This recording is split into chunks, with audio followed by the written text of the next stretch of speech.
It's time for Mike Grimm's Go Gopher Podcast from Talk North.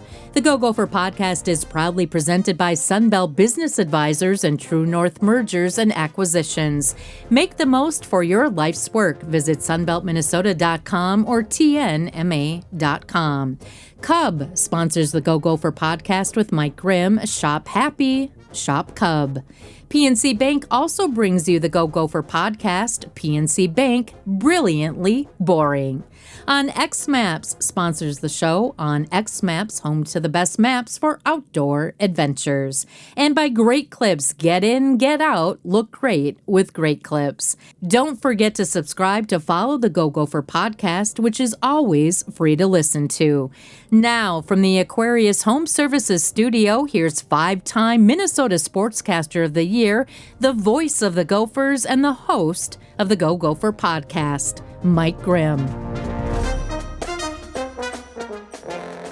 It's episode 228, the Go Gopher Podcast. Erin Chastain is with us, Gopher women's soccer coach. Good to see you. Yeah, good to see you. Thanks for having me. Lots of stuff going on in the soccer world right now. Obviously, the Men's World Cup. We're going to hit on that. We'll talk about your team. You're in the middle of summer workouts, a little bit of your background as well. But I had Nico on last week. We're a little new setup here with the round table kind of. Nico and I had a 2-camera shot. You were just telling me that you guys were basically classmates here at the U because he was, of course, a student manager for the Gopher basketball team, and you were a soccer player for the Gopher women, right? Yeah, he's always been such a great guy, and so it was really fun to see him on his coaching journey, and then be able to come back here leading his alma mater and doing such a great job, and really excited to see the progress they're going to make in his tenure here. Yeah. Well, you look much better on camera than he does. He was on last week in our first ever video podcast. We've done audio podcasts for 4 years. That's why we're at 228 episode wise. But you get to break in kind of the new table look here. So love it. Here we are. Well, let's talk U.S. Soccer first. World Cup, Men's World Cup. They're down to the quarterfinals. I always think it's fun. Soccer obviously is a popular sport worldwide, growing every year in America to the where it's a mainstream sport clearly now. But this every 4-year thing, it's a little like the Olympics, right? And so everyone pays attention. I was at a lunch yesterday. As we record, it's Wednesday. I was at a lunch yesterday, just eating lunch with a friend. It was his birthday, so I took him out to lunch, and that Egypt. And was it Argentina game Yes. was on? It was 2-0 late, and then all of a sudden Argentina scored. I mean, there were people in that restaurant they had a couple of TVs. It was just a barbecue place, and people were losing their minds. I mean, it has been so exciting, and I think to be a host nation, I think that's been great. I think to see the care that everyone has had toward the U.S. team and just hopping on bandwagons and the energy around that team has been really fun. But then the level of soccer, and especially recently in these knockout games, I mean, that Argentina game was incredible. And just to be here to see that and to see a player like Messi put the team on his back and come back from 2-0 down was really exciting. I mean, in soccer world, in soccer terms, he's an old man, but he's still getting it done. He is 39. These couple weeks are so fun sports-wise because you have Djokovic, and I'm a big Djokovic fan, and so they're both 39, Messi and Djokovic, so I think it's really fun to see. I think there was a meme or a GIF of, they're both 39 and they both won 3-2. Djokovic 3 sets to 2 and then Messi 3-2. Yeah. So really fun. It's a time for old men, I guess. LeBron James may be a Timberwolf at some point too. What's he, 40 or 41 years we'll old? See, so right? We'll see how that goes, but who knows? How much are you getting? I mean, obviously you're coaching, the women's soccer team here, but are you getting to spend some time watching these games though? Yeah, I mean, for me, I'm a fan of the game at my core, so I think we try to watch as many as we can in between recruiting and all the other things we have to kind of run a program here at Minnesota, but certainly have been really invested in watching the games, and it's been really fun. So I'm assuming then you watched the U.S. Belgium. We did. Was that Monday night? Monday night. Just kind of a bummer, right? I mean, the tide was rising. The whole country was watching. I think 30 million people was the rating or the number of people watching that match, and then they just didn't play very well. Yeah, I mean, right from the get-go, right? I think it just looked like a different energy among the group, and I think we just looked really tentative and a little soft in moments, which was surprising based on kind of the prior performances. But Belgium's really good, and so I think we have this expanded World Cup field this year, and so that might have given fans a false sense of where we are in the grand scheme of soccer, in the world, and so. I don't know that I was surprised that we lost. I think I was surprised about the way we lost and how we looked, and I wish it would have looked a little more competitive. But certainly, I think the positive of that expanded field was just the fans and the energy and the environment that was created in the U.S. for soccer, and hopefully that carries forward. Yeah, so all these host cities going crazy. I was watching the Seattle. That stadium's loud anyway. But then even the pregame shows are down on the pier, and the whole vibe. The pier is full of people. Atlanta had Anthony Edwards. I think was that last night. I think maybe that he delivered the game ball. He's from there. So, Arlington, Texas, all these places and all over the country. It was just amazing. Yeah, it was so fun. And it will continue to be fun. And I think, as much as we want the U.S. to be playing, I think they've got a lot of work to do. And if you look at the teams that are still alive, they all have players that they want the responsibility to be the one. You've got Harry Kane, and you've got Messi, and you've got Mbappe. Actually, France has 3 guys that want to be the one. So I don't think we have that yet. They want Pulisic to be that for us. I think he's got a softness to him where he might not be the guy for us. So I think it'll be fun to see this next 4-year cycle and hope that it will be different next time. I know since the loss, everyone was excited. Everyone said, hey, we've arrived.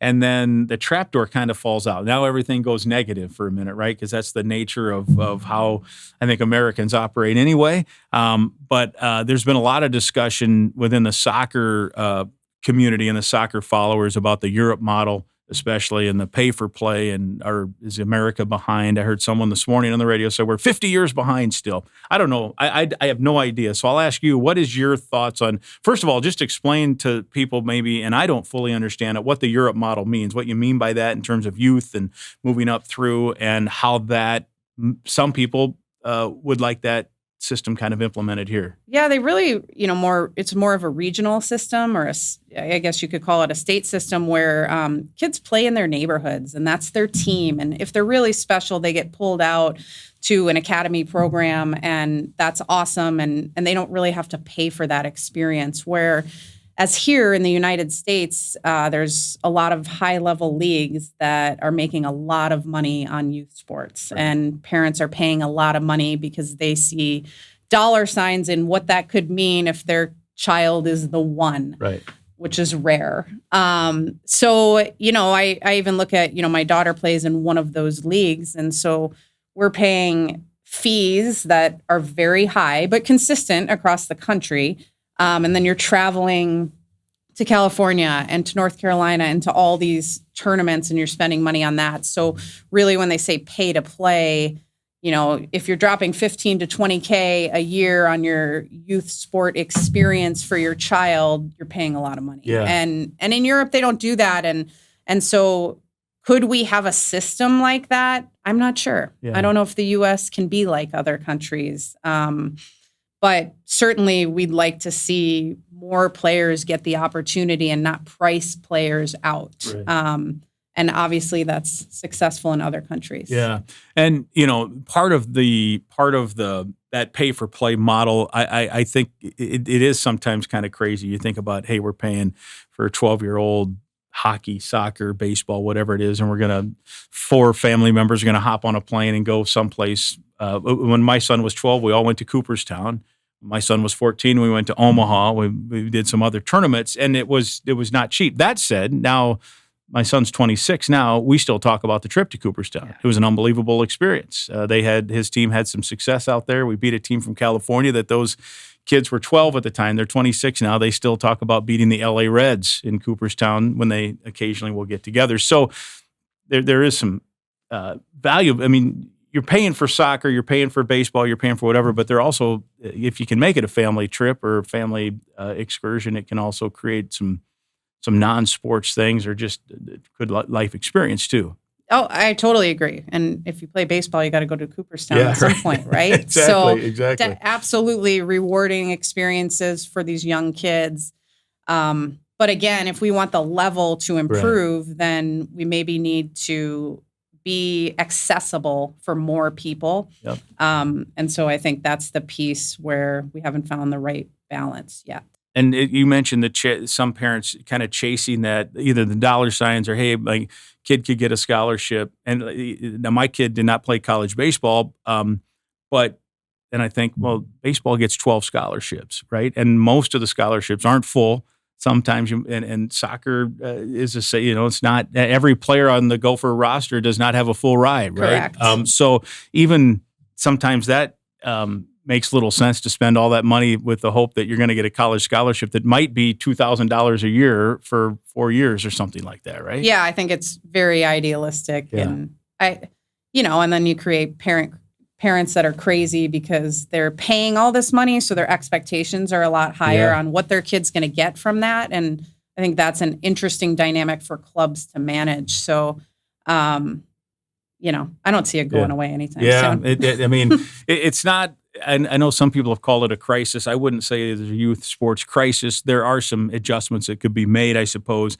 And at the end of the day, the parents have to control it. They have to decide what they want to do at the end of the day. They do. Right. And at the end of the day, we're talking about men's soccer, which, is just still growing in the United States. And if you're looking at women's soccer, which we also have a pay-to-play model, and the women are doing just fine. Or World Cup, right? That's why I don't know if I see it changing, but certainly, hopefully they evolve a little bit so it's accessible to just a couple more. Yeah. The every 4-year boost that soccer gets here is huge. Obviously, worldwide, it's a huge thing.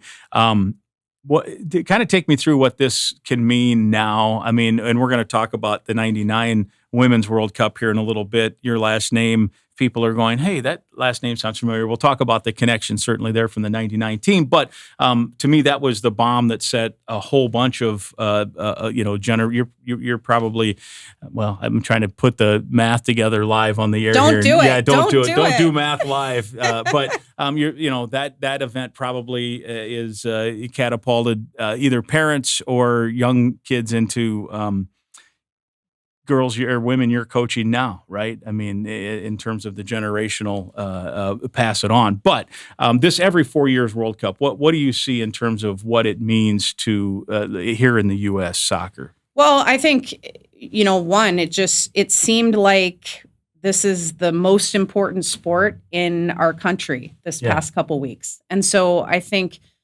seeing that many fans and people getting behind a team and a nation and really being so invested in what the outcome of that match was has to pay dividends in terms of parents maybe putting more young men in soccer, or fan support across the country at the MLS level and at the NWSL level. And so I think it certainly should catapult us and continue to catapult us in a really good direction for soccer. And it's already a really growing sport. Right. And if you look at expansion teams in the MLS and expansion teams in the NWSL, it's really, really growing. So I think hopefully we just see that growth continue and that support continue, even though it wasn't the result that everybody was looking for. Right. And you got these athletes now are household names that are playing in the World Cup, right? Yeah.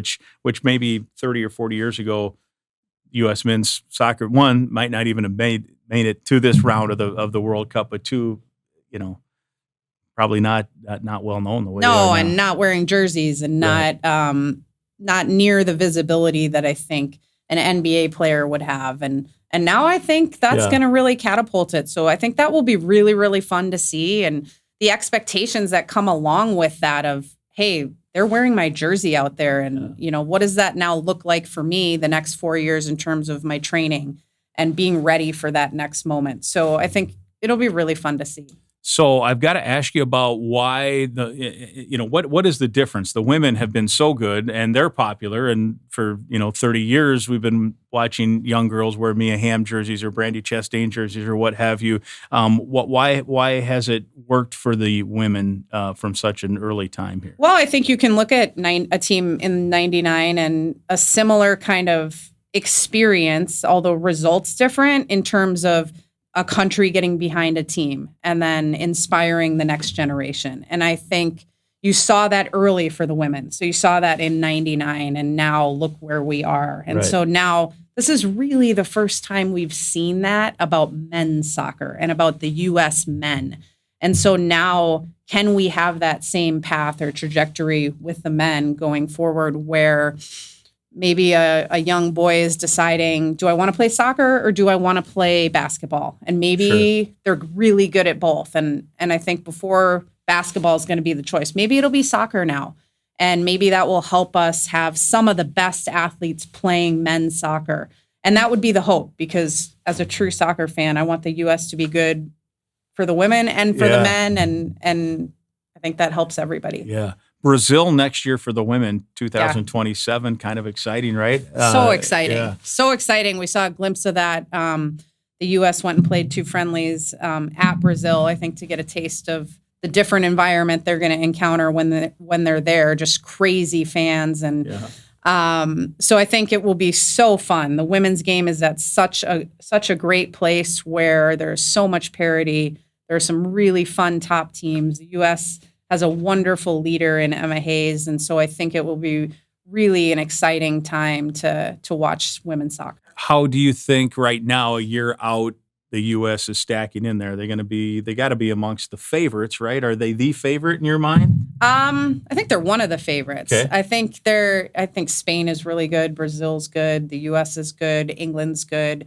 There's a lot of good teams and good levels, so I think it'll be really fun to see. But yeah, they're a top 4 favorite for sure. But I think it's anybody's to win. Yeah. So out of that top group. Now, will you try to make it to Brazil to watch any of the matches? Oh, I would love to be going to all the World Cup games. And when I'm retired, I think I'll do stuff like that. But it's such a heavy recruiting time for us, and we're doing phone calls. And so I think really hard to get there, but certainly I'll be a fan watching from home. So I'm visualizing, though, Coach Chastain is in Brazil. The U.S. is about to win the gold, and you're on a FaceTime with a recruit. Like, what a better selling point. Yeah. So okay. Talk to Mark Coyle, see if you can work it in as a business expense. Yeah. Maybe I'll do some recruiting over in Brazil right around that time. Right around that time. There's a top prospect you got to see. But there would be some value, I do think, with FaceTime that you could, hey, we're down here. This is how serious we're taking. Yeah, so I think there's my pitch for you. There would. Okay, I like that pitch. I'm on board with that. We mentioned the 99. And of course, your last name is Chastain. That's your married name. Your husband Chad's sister is indeed the famous Brandy Chastain. We were talking before we came on the air because I didn't know for sure if you knew her at the time. You said, nope, I was at a wedding. So tell us a story about at the Rose Bowl, the penalty kick.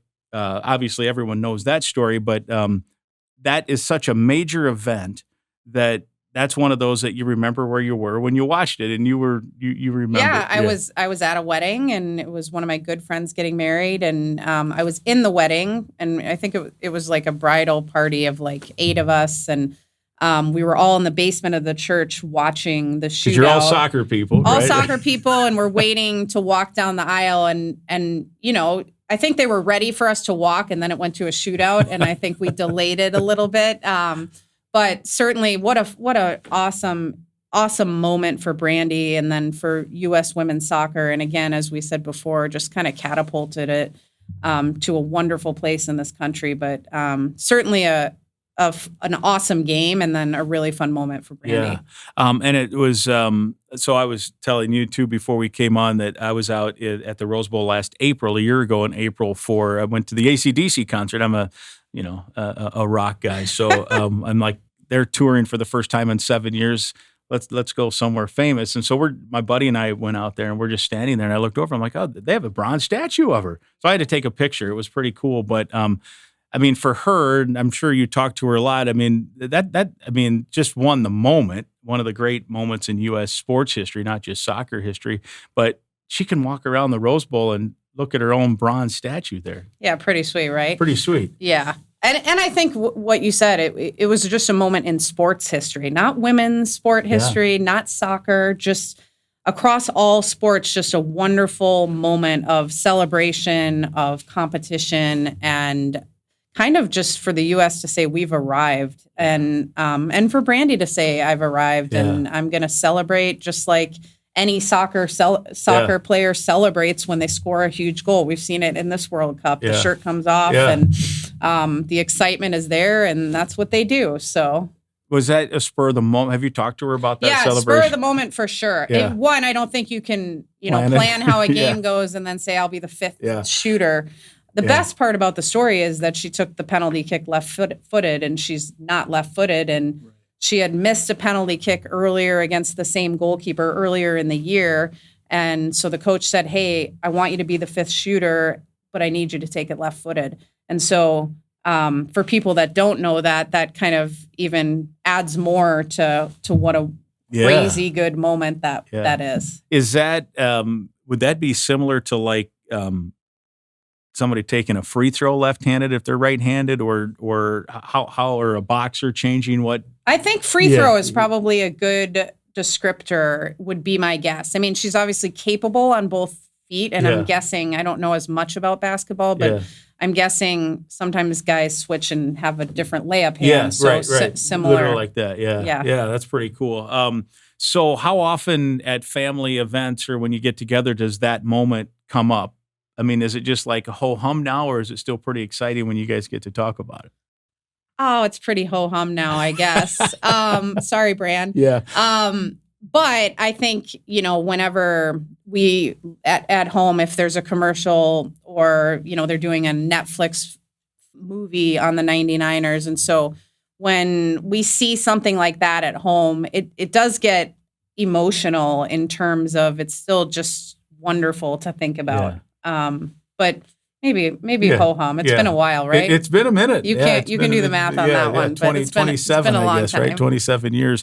And it was a true sports moment, but it also was a true, I think, breakthrough in women's sports. Though, I mean, the euphoria. I remember there was, people talked about finally, this is validation that Title IX was worth it and all this stuff. And man, did it. And it was, yes, little girls can dream big because they can be on the stage like this. I mean, it was a watershed moment, no doubt. It was. And for female sports, it was amazing. It was, and Title IX is such a huge piece of why Olympic sports in particular are where they are right now, and why we're able to be funded at the level that we're funded, and why there's so many opportunities for young women to play sport. And so I think that was a big moment that started that, which is fun. Yeah, no doubt. All right, we're going to talk about your team here in a second. First, though, I got to talk about one of our great sponsors here on the Go Gopher podcast, and it's the onX Fish app. It's summertime. That means it's time to get out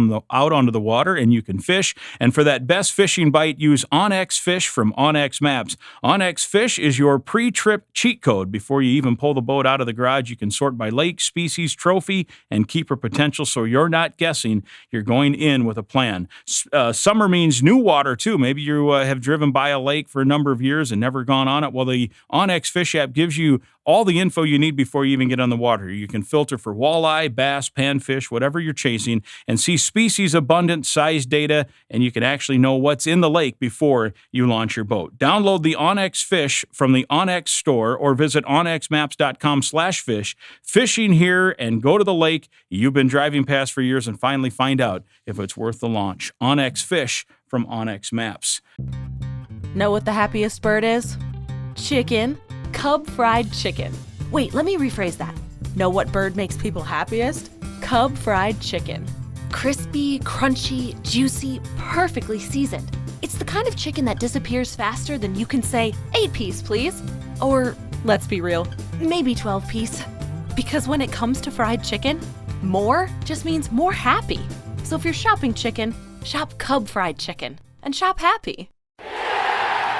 I'm Clay Geary, walk-on turned scholarship wide receiver for Gopher football. And I'm Ben Utek, U of M alumni, Super Bowl champion, and Tony Dungy Uncommon Award winner. We understand championship culture, which is why we're part of the True North family of companies.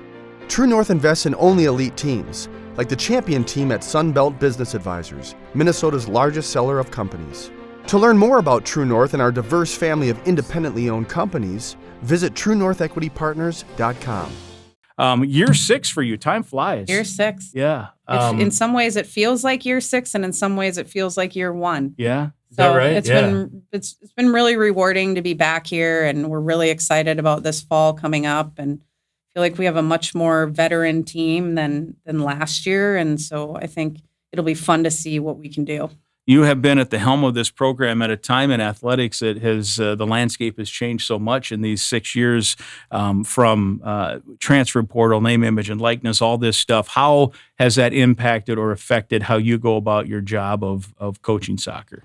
Yeah, I think, gosh, the turnover is different, right? In terms of the transfer portal and what your roster looks like, and not really sometimes knowing what your roster is going to look like exactly year to year based on who might leave and then who you might attract to come in. So I think that's probably been the biggest piece that we're managing and that has changed, and that we've had to kind of just figure out how it's going to look moving forward. But really what's not changed is that we just recruit kids that really want to be at Minnesota and that recognize what a wonderful opportunity is to be here and the resources that we have surrounding them. And so I think that's the piece where we always come back to, and no matter what, we want the kids that want to be here and think it's a really special opportunity. And the NIL, I'm going to ask you about NIL in a second, but the transfer portal, that can be good, that can be bad. Do you think for you guys it's been a net positive in terms of you've been able to go out and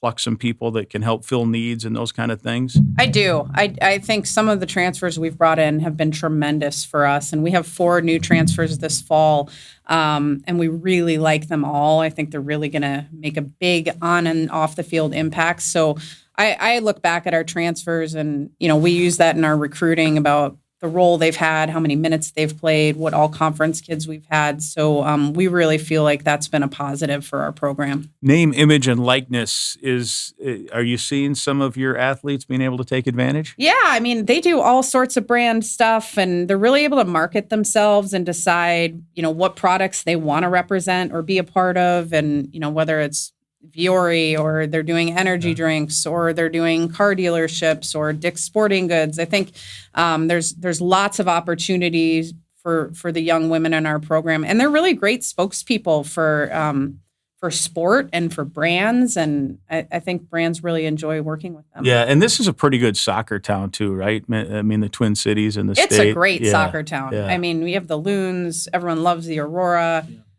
Gopher soccer, and then youth soccer is really big. So it's a really good soccer town. Elizabeth Lyle Robbie Stadium. What's it like having your team play there? And some of those nights when it's full has got to be awesome. Those are the best games, are the night games, and it's packed, and you're playing a Big Ten game or a really good non-conference team. And I never got to play at ELR, so I played across the street, and we loved our field, and we loved the games we played there. But to have lights and to have the surface we have, and to be in a wonderful facility funded by a wonderful woman that was a pioneer in sport, I think makes it mean a lot more. Summer workouts, kind of take us through what, I suppose every coach has a different style, and maybe even year to year, depending on what your roster looks like, how you approach summer workouts change or could change. So what's this 2026 summer look like for you guys? Yeah, well, surprisingly, so we now get to start practice next week, which is a couple weeks earlier than we ever have before. And so that's going to give us a month before our first game together. Usually they're doing a lot of that on their own in the summer. And so the ability to actually get in there and transition with them as we get ready for the fall season has been great.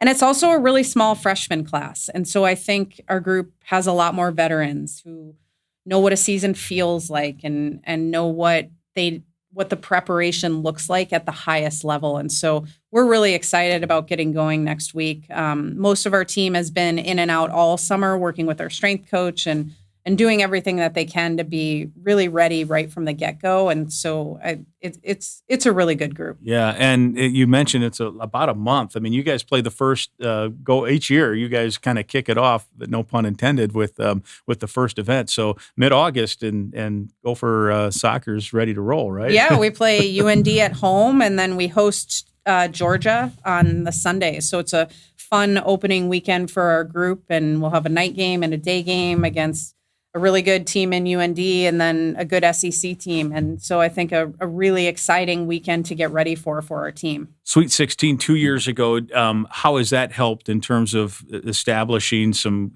credibility? May not be the right word, but just, hey, it can be done here. We can have success here when you go out and talk to recruits and even the current players that just understand we've proven we can do this. Yeah, I think it's paid huge dividends in recruiting in terms of just our program being recognizable and being able to show the teams we can beat at the highest level. And then we have players left from that Sweet 16 team who have experienced that. Some maybe didn't have a huge role, but will going forward. So they learned, what does that look like? And what do we need in terms of preparation to be ready for those moments that come with a game at that level? So it's paid huge dividends. It's also just fun to win. So I think just knowing what that feels like and wanting to replicate that for your group and as players, I think really motivates our group. Big Ten's a good challenge, right? I mean, soccer by nature is oftentimes tight, close games, right? And so you got an 18-team stack of teams. Take me through kind of how you view the Big Ten for 2026. Yeah, I mean, we think it's the best conference in the country. I think top to bottom, there is a ton of parity.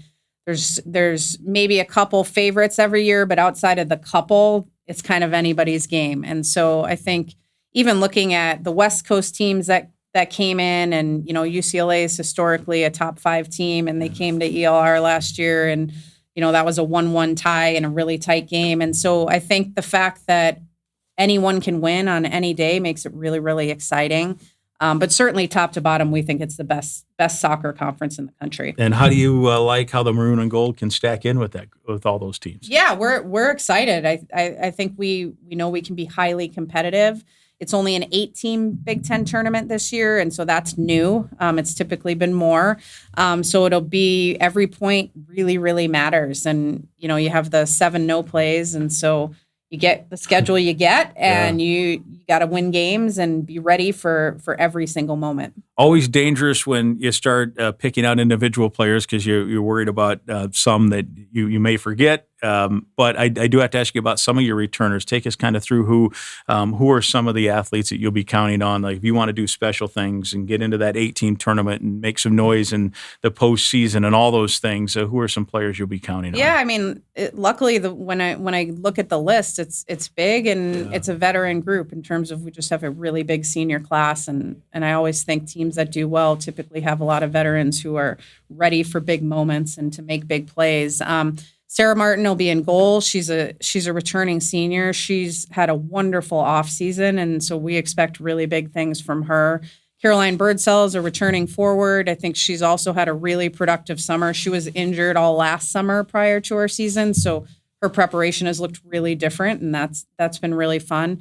Taylor Heimerl, a local Rosemount kid, she had a wonderful spring with our team, and I think she's going to be really, really impactful. And we have Ava Westland, who's a transfer. We have Keegan, who will play in the back. I think it's a really well-rounded group, but certainly those are some of the names that stand out. Yeah. Newcomers, are you going to have some impact newcomers, do you think, too? Yeah, I think we will. We really like our freshmen. Again, small but mighty class. I think they're all going to be able to impact right away. Selah is a transfer from George Washington. We expect her to make a really big impact. Ava was a Cal Baptist kid. We expect her to make a really big impact. And then we've got lots of returning players that maybe didn't have the role that they wanted last year and now know what it needs to look like. And so it'll be really fun to see who emerges. I think that's one of the most fun parts of being a coach. You can't always predict exactly what your starting 11 looks like. And we like those good surprises of, wow, we didn't we didn't know you were going to be that ready, and let's go. So I think that will be really fun. Said about a week away from the start of real practice, and the women have been doing their own summer workouts, and I'm sure you guys get to work with them some. But did you have any fun this summer? Did you and the family get to go anywhere, or is it just too busy as a coach this time of year?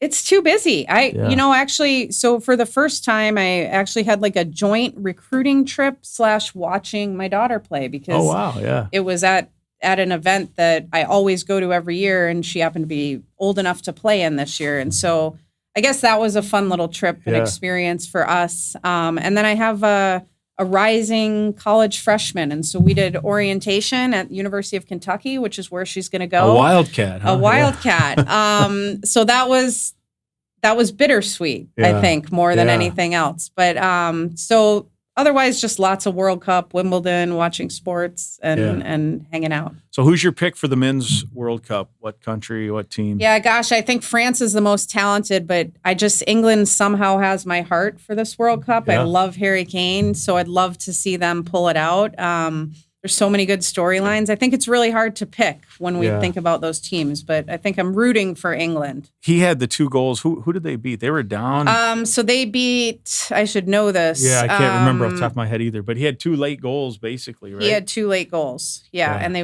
they had 3 goals in the game, and I'm blanking on who. I can't remember. That was that Congo, or is that? No, I can't remember. I'll remember later. We'll both remember. You know, you and I are both over 50. When we hit that age, it's hard to remember. I can't believe you aged me on the podcast. Well, I can edit that out. Now that it's on video, I was hoping I look way younger than 50, but people see be what surprised.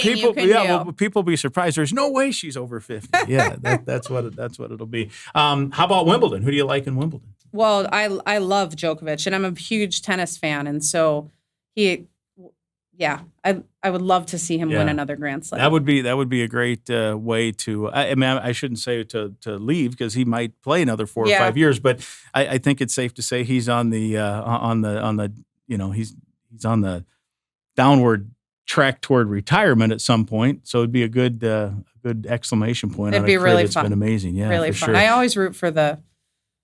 I mean, I guess he's kind of an underdog because he's not a top 4 seed. I don't know if you could ever call him an underdog, but I always root for the older ones that I've been watching for a long time, and it's fun to see them have success. Yeah. I can't believe a month away, you guys will be playing for real. So gophersports.com, Gopher fans, get your tickets, season tickets. I know you have a great loyal base of season ticket holders, but with this World Cup, maybe we can add a few more soccer fans coming out and watching you guys. Yeah, we would love to have anyone who wants to be out there. It's a great environment. Wonderful young women play for our program, and it'll be a really high level. Thanks for coming on. Appreciate it. Yeah, thanks for having me. Erin Chastain with us. It's episode 228.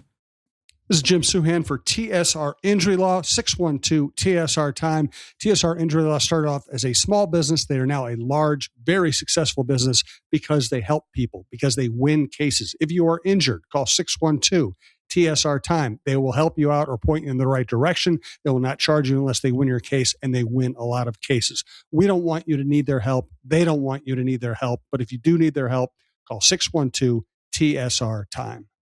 Let me talk a little bit about one of our brand new sponsors. We're so happy to have them with us, PNC Bank. PNC prides itself on being boring, but the truth is they couldn't be more excited to serve the dynamic Twin Cities community and the entire state. For more than 160 years, they've quietly toiled away to deliver brilliant results for their equally brilliant clients. They've dedicated PNC teams throughout the local area, all ready to do the boring work to help you unlock your own brilliance. PNC Bank, brilliantly boring since 1865. PNC Bank, National Association, member FDIC. We're proud to have them on the Go Gopher podcast. This is week 2 for them. They're also a big sponsor of Hockey Day Minnesota, as we found out last week. And it's our pleasure to welcome Brad Piper, who's president of Hockey Day Minnesota in Brainerd this year, coming up, well, I should say next year, 2027, January. And Brad, good to see you. Yeah, thanks, Mike. It's great to be here. Thanks for making the trek down from Brainerd. You're wearing the hockey shirt with the patch and the logo. So much exciting stuff to talk about Hockey Day Minnesota. There'll be some Gopher flavor in that as well. Let's start with just generally the event. How's planning going? It's a whole community, really a regional thing, I would assume. Yeah, well, as you probably know, this is the 21st year of Hockey Day Minnesota, and since its start, it's gotten bigger and bigger every single year. And so certainly when we accepted that baton a couple years ago, we're excited to continue that tradition of making this big. I feel really good about where we're at in the planning process. We've been at this since 2025, and we've got a great leadership team up in the Brainerd Lakes area and a community that's really come around and gotten excited about this event. So we're excited to put on what we expect to be the biggest hockey day ever. Yeah, and I know with venue, which we'll talk about here in a second, there's an opportunity that this could be the biggest hockey day ever, not just in general terms, but in attendance and all of that stuff. But we're going to hold that thought for a moment because you've got a cool thing coming up next month, August 11th, 12th, a couple of days of golf to help kind of build awareness and help raise some money for a good cause. Tell us about the Hockey Day Minnesota Golf Classic at Madden's. Yeah, well, our friends at PNC Bank generously offered their Rink Roots program to us as part of Hockey Day, and what they typically do is do on-ice work with the Gopher hockey team, the men and women Gopher hockey team, and we're going to be doing that. We're going to be doing an on-ice program for Pee-wees and below at Breezy Point and also in the Brainerd rink. But on the 12th, we're going to be doing a shotgun golf scramble at the Classic at Madden's. And so we'll be having those Gopher players playing alongside us, and we're excited to get the hockey community together to celebrate the hockey day that's to come here in Brainerd. And from that standpoint with the Golf Classic, that's open. People, just anybody can, register and tell us about how they can do that information and all of that. Yeah, well, we've capped it at 36 teams, so we have registrations piling in. So I would suggest to folks that want to play to get going now. Yeah. Space is limited. And we're looking for sponsors, as you would for many of these hockey events. We're looking for whole sponsors. We've got quite a number that are coming in as well. But for those brands that want to show themselves alongside Gopher Sports, alongside Hockey Day Minnesota, in the Brainerd community, we'd love to have them along as well. So golfers and some sponsors. PNC Bank is sponsoring the Classic, and you can register and get information at hockeydaymn.com, hockeydaymn.com. Brad Piper with us, President, Hockey Day Minnesota, Brainerd. Next week, you've got a big announcement coming up, July the 18th. Tell us about that. We do. So, the long-awaited task of releasing what teams are going to be playing at Hockey Day. And, of course, Hockey Day has become a hockey week. And so we'll also be releasing a lot of the high school teams that will be playing throughout the week. And we're really excited about that because there's some pretty marquee matchups that are coming both outstate and here in the Metro. But on the 18th, we're partnered with the Mitch McLean Be Next Foundation. They're doing a NHL charity game at the Brainerd rink. And on the heels of that, we're going to be announcing alongside the Minnesota Wild who will be playing on Hockey Day, Saturday, January 30th, and then the teams that will be playing leading up to that in the week prior. So one of the big days, as you mentioned, it's a week long celebration in January, but January 30th is kind of, would you call that the marquee day of the whole week? Yeah, and hopefully I'm not getting ahead of ourselves. Yeah. That is our expectation that the game will be on the 30th. We won't know that for sure until the NHL schedule comes out on the 15th or so, but we fully expect that it'll be January 30th or a week or the week before or the week after. That we'll be holding that event. And of course, the part of this reveal in terms of matchups and everything else too could include or will include a college hockey game too, right? That's right. It's been a while since Hockey Day's done this, but we have a Division I in-state matchup that's coming, so you can start to guess who those teams are going to be. There's only so many to pick from, but we're really excited about the matchup that's coming to Hockey Day. And that will be the afternoon game. So that will be the matinee game after the Brainerd girls play in the morning and the Brainerd boys play in the late morning. We'll have a college D1 game after that prior to the Wild game in the evening. And we're certainly not going to steal any thunder, but these are two Minnesota-based, and I don't know it either, but you're telling us it's two Minnesota-based teams, and so there's whatever, it would be 36 possible combinations, I suppose. I'll right? tease you that far. Yeah, it's two marquee Division I programs here in the state of Minnesota, the state of hockey, and we couldn't be more excited. We've talked to both of the coaches, and they're just out of their minds excited to be coming up. Well, that's always fun, and obviously hockey's huge, and college hockey's huge. So July 18th will be the matchup review. We mentioned the Golf Classic on August 12th. You also have a Be Next Foundation charity game. Tell us about that. Yeah, so Mitch McLean is a player. He played at Bowling Green and then played for the Wild. Played in the NHL or the AHL, the NHL and the AHL for a while, and has given a lot back to the community through his Lakes Hockey Academy that he puts on every summer. But he's going to be putting on a game. Gates open at 11:30. There's going to be a tailgate party for 2.5 hours. Puck drops at 2. And you're going to have big names. I mean, I'll tease a few. Matt Boldy will be there. Cole Smith, just coming off of the Stanley Cup final. Yeah. Some Brainerd locals. Eric Polkamp, who almost won the Hobie Baker Award. He was a finalist. And so we're going to have a lot of NHL caliber players playing in a full game. And then on the heels of that game, about 4:30 or so, we'll be announcing from the steps of the rink alongside Wayne Peterson from the Minnesota Wild. The teams, and there'll be ambassadors from each of those programs coming as well. To be interviewed. So that is July 18th next week, the Be Next Foundation charity game. Are tickets still available, or is that a sellout at this point? Tickets are available. There's not many. I think last count they had almost 600 tickets sold, and I think the rink probably holds 700-800. So if you want to get to that charity game, go to the Be Next Foundation. You can buy those tickets online. They are not selling tickets at the door, so you've got to get those tickets ahead of time. Brainerd is obviously in the summertime a destination for people, not just from the Twin Cities, but really all over the Midwest and the country. Fishing, boating, hiking, all the golf courses up there. In the winter, in January, there's some pretty cool things to do up there too. Yeah, and that's really why we pursued this at the beginning. I mean, everyone knows about Brainerd. We're just coming off the 4th of July holiday where it was absolutely smacked everywhere, and we love it, locals and visitors alike. But yeah, Brainerd has a lot to offer in the wintertime with recreation as well. And we're really going to be celebrating our great restaurants in the area, our great resorts in the area, and all the great activities there are to do in and around the Brainerd Lakes area. Ice fishing, I would think, is a prime example of that time of year. It is, yeah. Brainerd International Raceway is on the south side of North Long Lake, and so there may be some anglers out there. And I know the JC's Fishing Extravaganza will be the week following, so we've already been coordinating to co-promote with those guys as well. Yeah, wintertime is the time to celebrate, that's for sure. You mentioned the raceway, Brainerd International Raceway. I think it's a venue. Now, I enjoy racing. I watch that race. I will catch other racing. I'll be going across state lines here at the end of the month to watch some late model cars run around in circles for $100,000. I can't wait for that.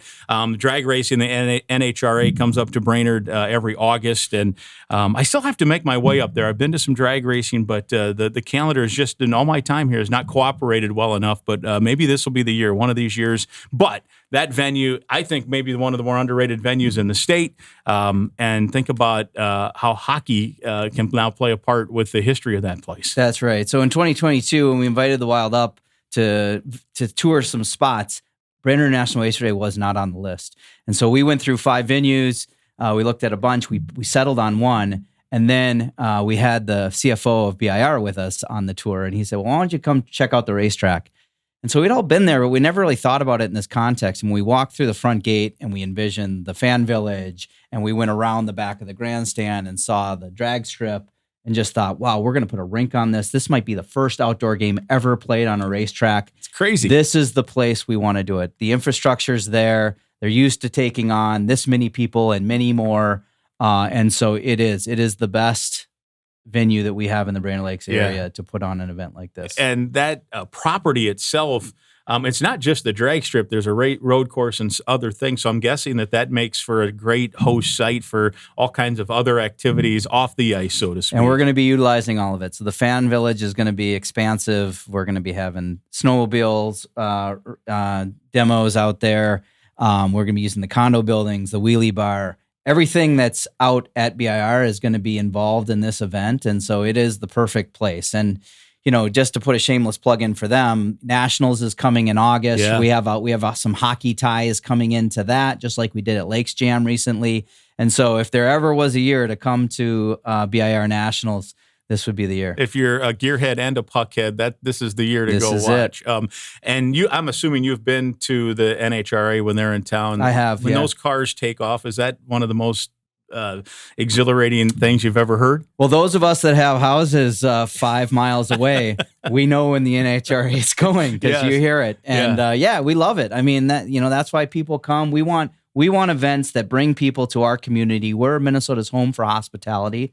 And we love it when people gather here in the Brainerd Lakes. When I try to myself envision this, and I'm sure you've envisioned it, so it's a 1/4-mile drag strip. A hockey rink obviously is not going to go a full 1/4 mile. The bleachers are there. I mean, we're talking there could be 15,000, 20,000 people watching hockey on this racetrack? Without bringing in portable bleachers. That's right. Yeah. So there's room for 15, 20,000 people to watch this game. The rink's going to be set up near the tower suites for those that are familiar. And between the tower suites and the grandstand will be the VIP area.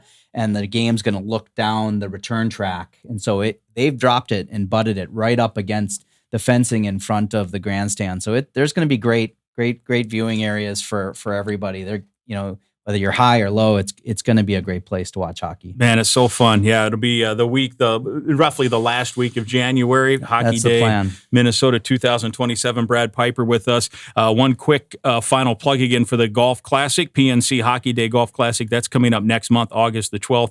HockeyDayMN.com for all of that. Brainerd, has so much going for it. There's some. You mentioned a few of the ties. There's some good hockey players that have come out of that area, right? Yeah, well, as many know, Brainerd's the home of Minnesota hockey camps. So Herb Brooks put his stamp on the state in the Brainerd Lakes area, and that camp continues to be run by Chris Stewart and his family. And so, there's a lot of players that have come through there in the community and around the community. And so, the bloodline runs deep. Yeah.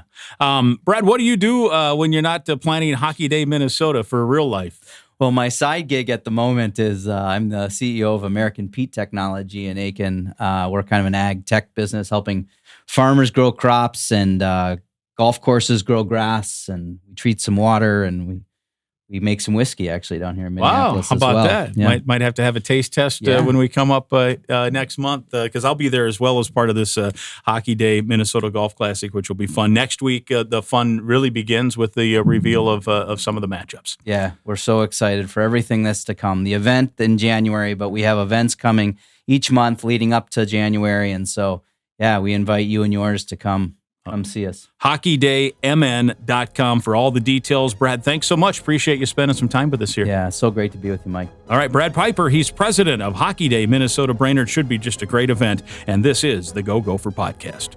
Mike Grimm's Go Gopher Podcast was sponsored by Sunbelt Business Advisors and True North Mergers and Acquisitions, by Cub, by PNC Bank, by OnX Maps, and by Great Clips. Remember, it's always free to listen to Mike Grimm's Go Gopher Podcast. You can follow or subscribe the podcast. Mike will be back next week. Thanks for listening.